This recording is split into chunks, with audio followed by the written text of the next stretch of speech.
Passage 3. Jean Metzinger, an artist from every angle. The French Cubist painter Jean Metzinger, 1883 to 1956, was fascinated by the subjective nature of question 31, underline, perception, in and underline. The early 1900s, Metzinger first began to experiment with creating images using multiple perspectives and interlocking shapes, from a brilliant landscape to a woman having tea. Question 32, boxed.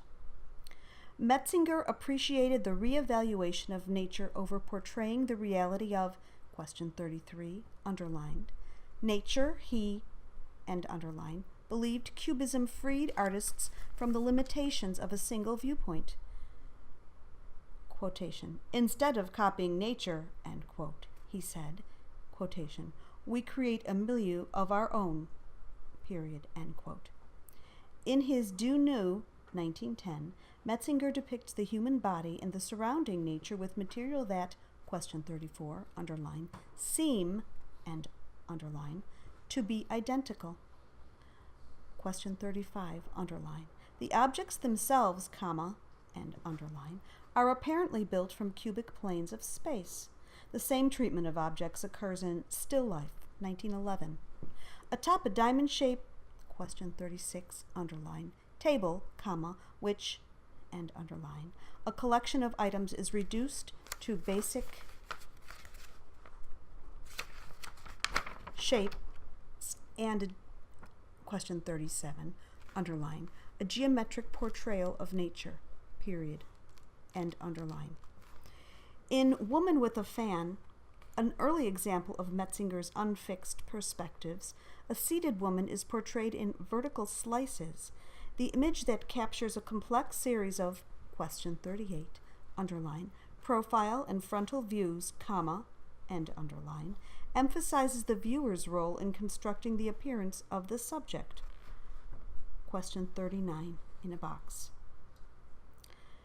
A primary theme in many of Metzinger's paintings is that of the total image.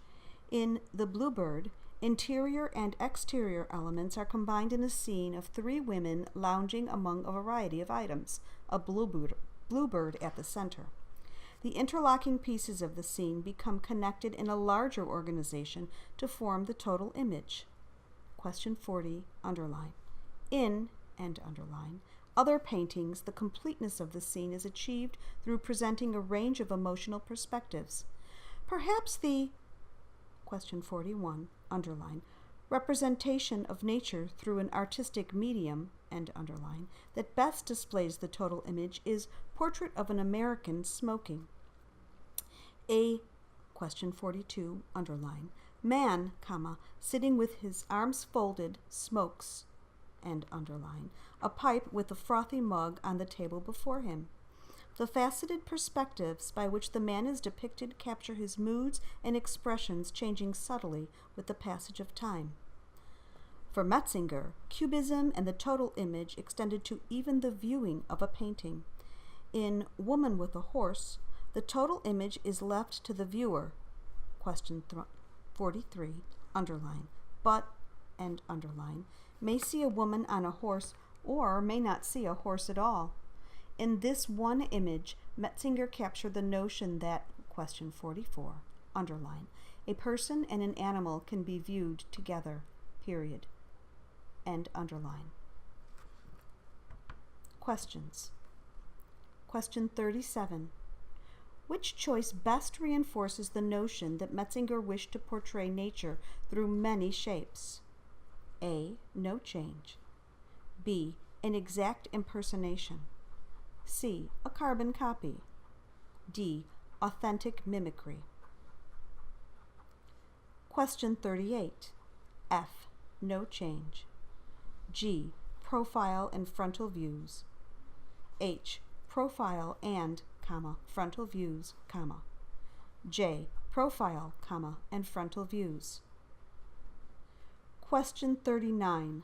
Which of the following true statements, if added here, would draw a conclusion most consistent with the information presented in the paragraph?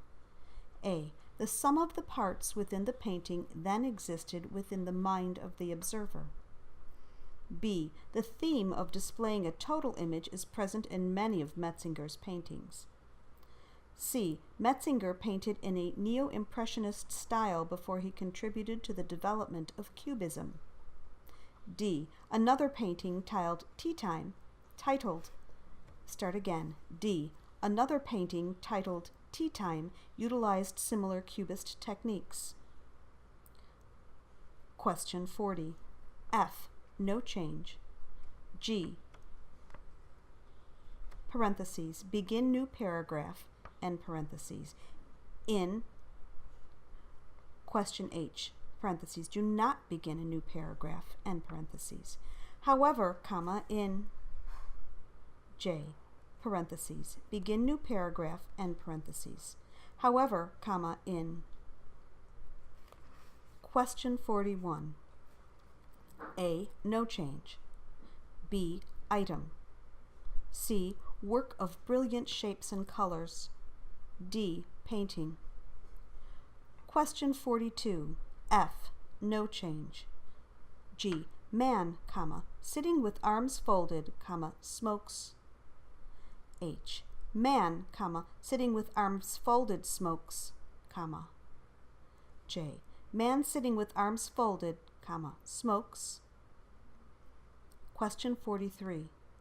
A. No change. B. Yet, comma, they. C. Who. D. And. Question 44. Given that all the options are true, which of the following is the most consistent with the main focus of the essay? F. No change. G. Horses are incredible creatures. H. Painting animals is a complex task. Or J. Reality can be viewed as a Cubist painting. Question 45 asks about the preceding passage as a whole. Question 45. Suppose the writer were interested in describing the guided philosophy of Metzinger's work. Would this essay successfully fulfill the writer's goal? A. Yes, because the essay provides details of Metzinger's early life and influences. B. Yes, because the essay describes the theory and thought processes behind his paintings. C. No, because the essay mostly focuses on Metzinger's impressive mechanical skills. D. No, because the essay only talks about a few paintings of people with animals.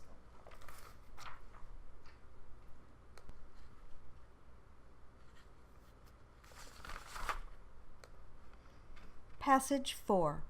Florence Kelley, child labor activist.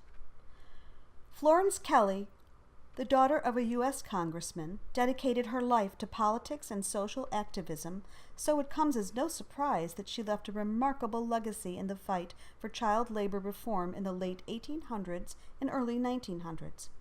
After Kelley struggled to establish a happy marriage and home in New York City, question 46, underline, she and her children, comma, and underline, moved to a settlement house in question 47, underline, Chicago in a plan, and underline, to get involved in social activism.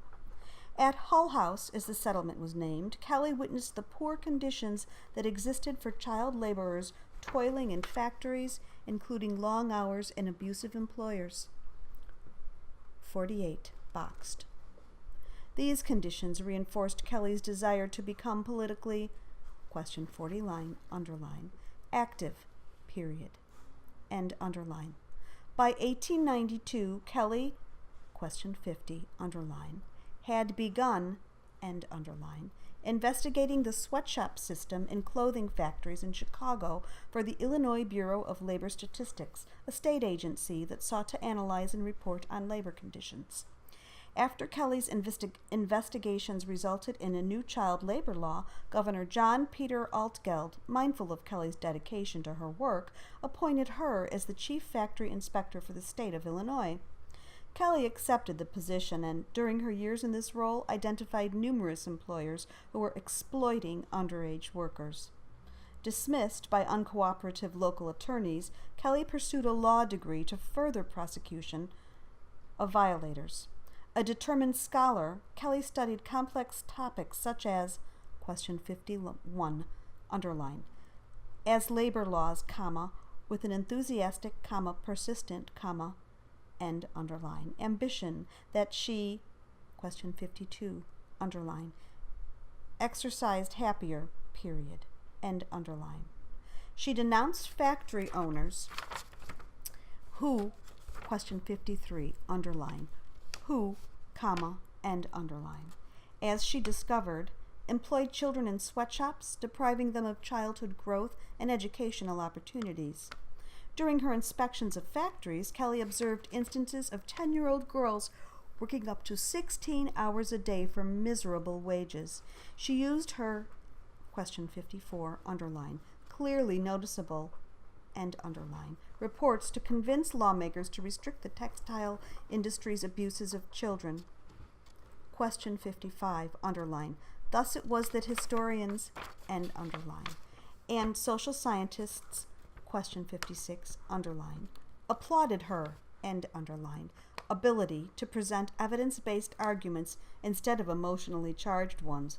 One historian even remarked, question 57, underlined, quote, she came to realize that incriminating evidence is much more effective than fiery speech, period, end quote, end underline.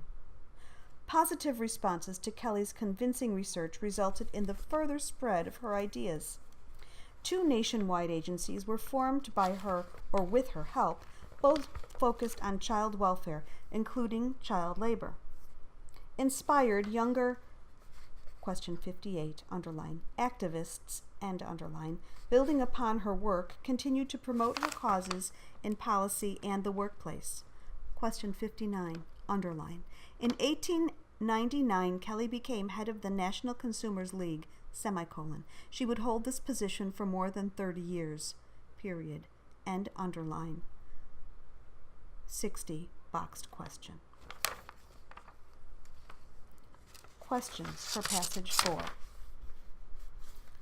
Question 46. F, no change. G, her children and her.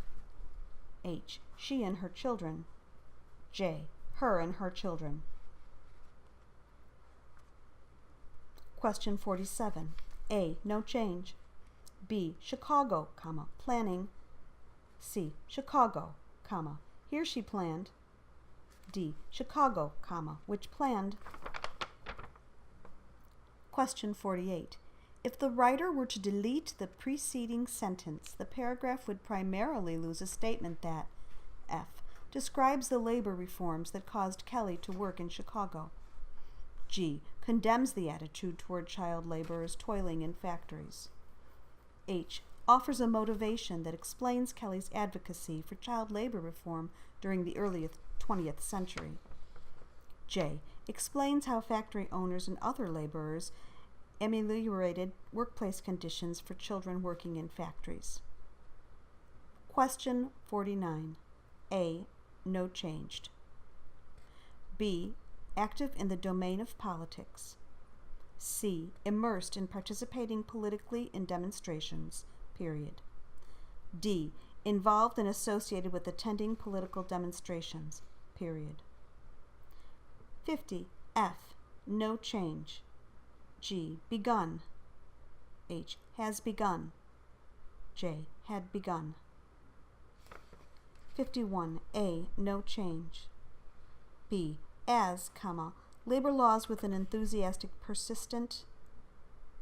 C, as labor laws, comma, with an enthusiastic, comma, persistent. D, as labor laws with an enthusiastic, persistent. 52. F, no change. G, most happily exercise. H, exercise happier. J, happily exercised, period.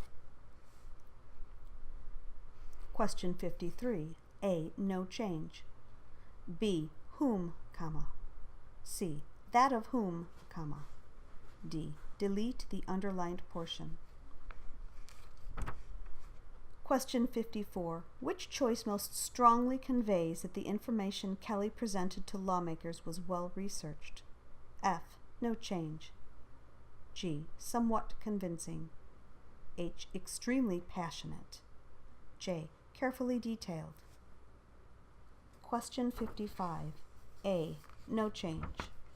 B. And so it was, historians. C. So then it was found to be that historians.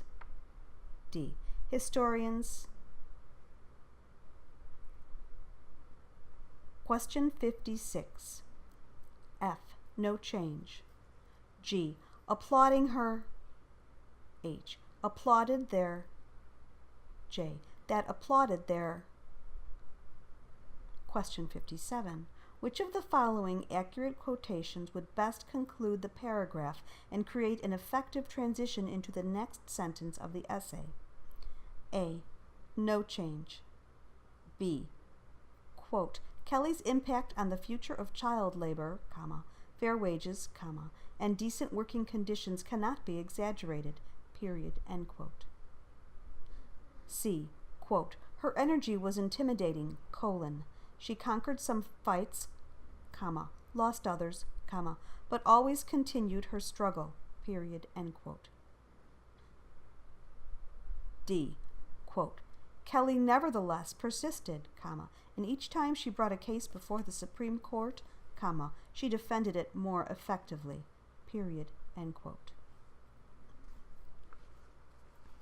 Question 58. F. No change. G. Activists. H. Activists. J. Activists. Question 59. Out of the following true choices, which one is the most effective conclusion to the paragraph and the essay that maintains the essay's focus on the effects of Kelly's campaign for reform?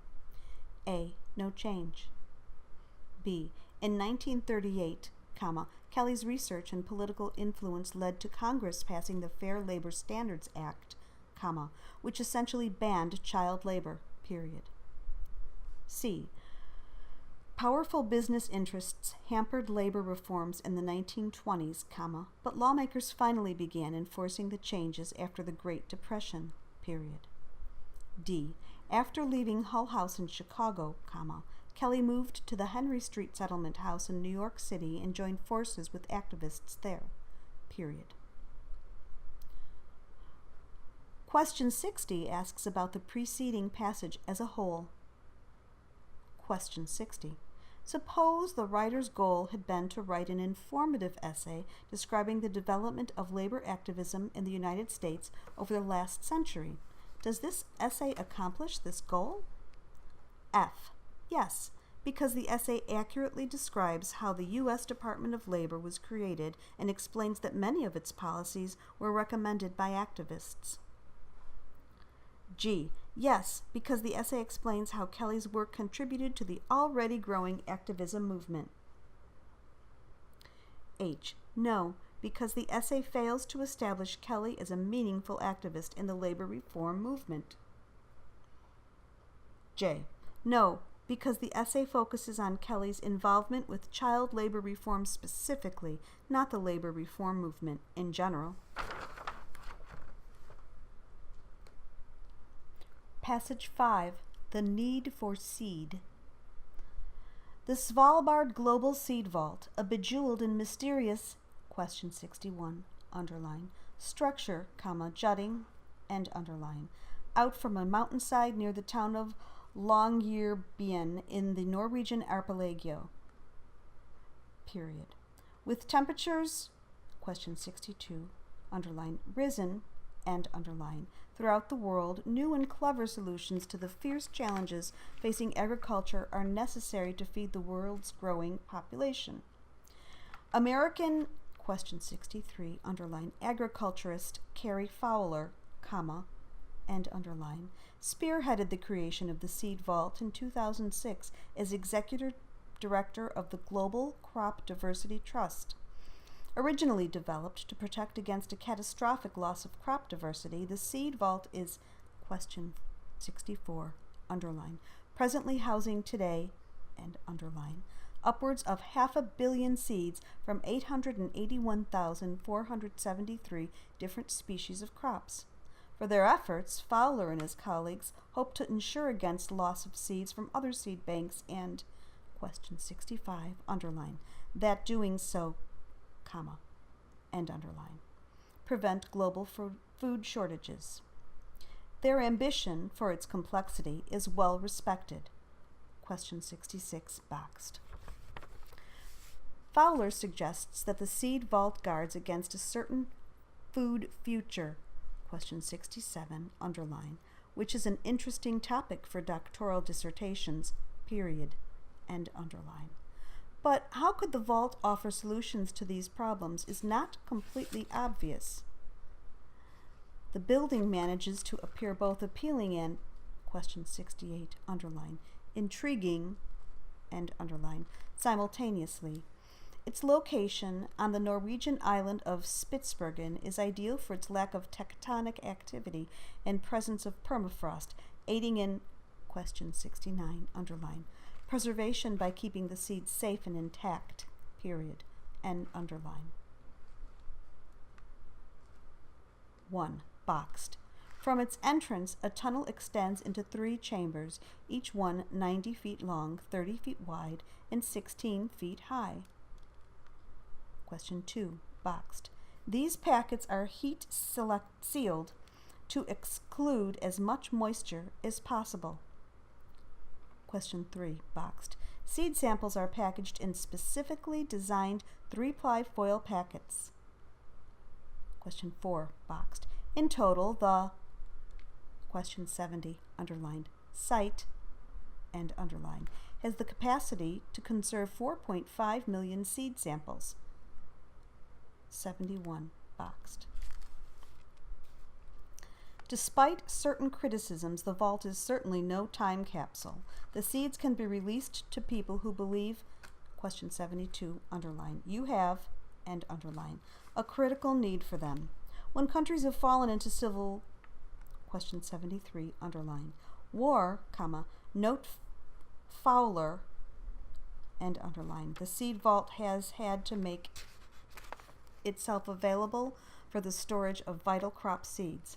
It is a sad but all too present, question 74, underline, reality. Fowler has spoken, and underline, often about the challenges facing agriculture today.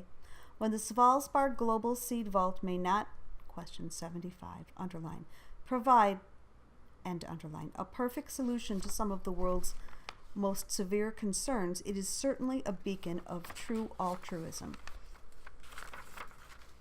Questions, passage 5. Question 61. A, no change. B, structure, comma, juts. C, structure.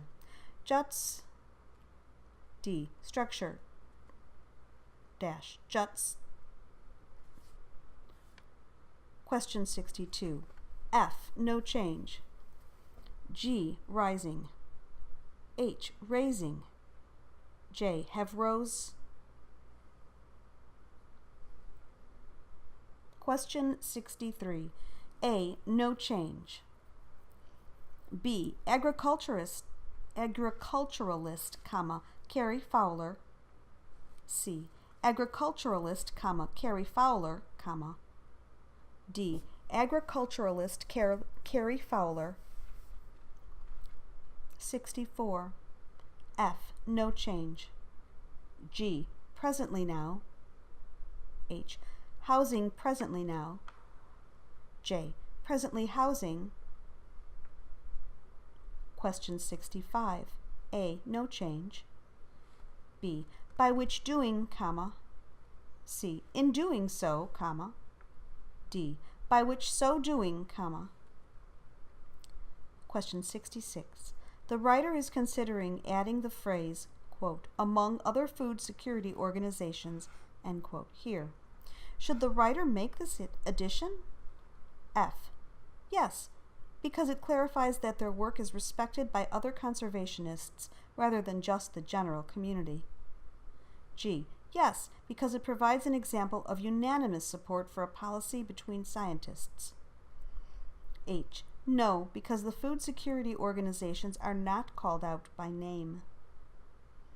J. No, because it unnecessarily shifts the focus from the Svalbard Global Seed Vault to its competitors.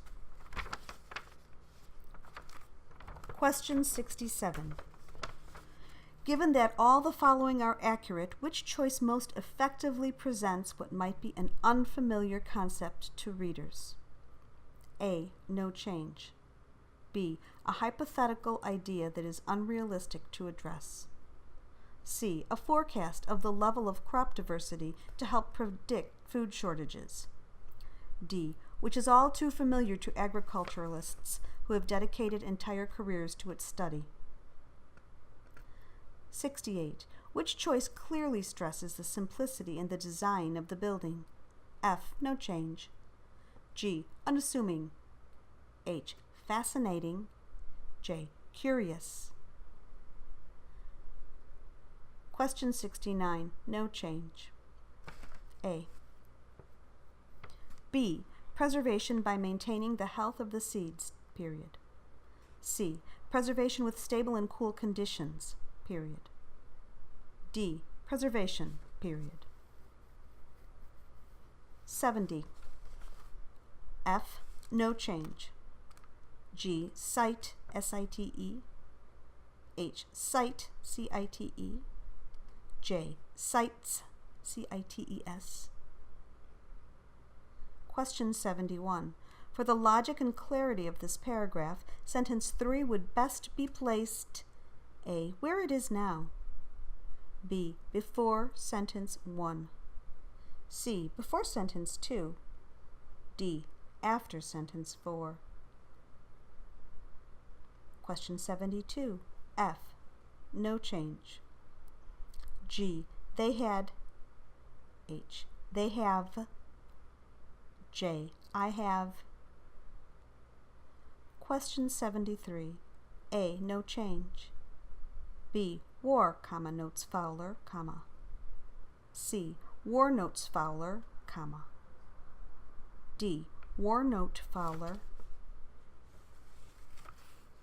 Question 74. F. No change. G. Reality, comma, Fowler has spoken. H. Reality Fowler, comma, who has spoken. J. Reality, period. Fowler has spoken. Question 75. A. No change. B. Offer up. C. Give out. D. Hand over. End of test 1. Stop. Do not go on to the next page until told to do so.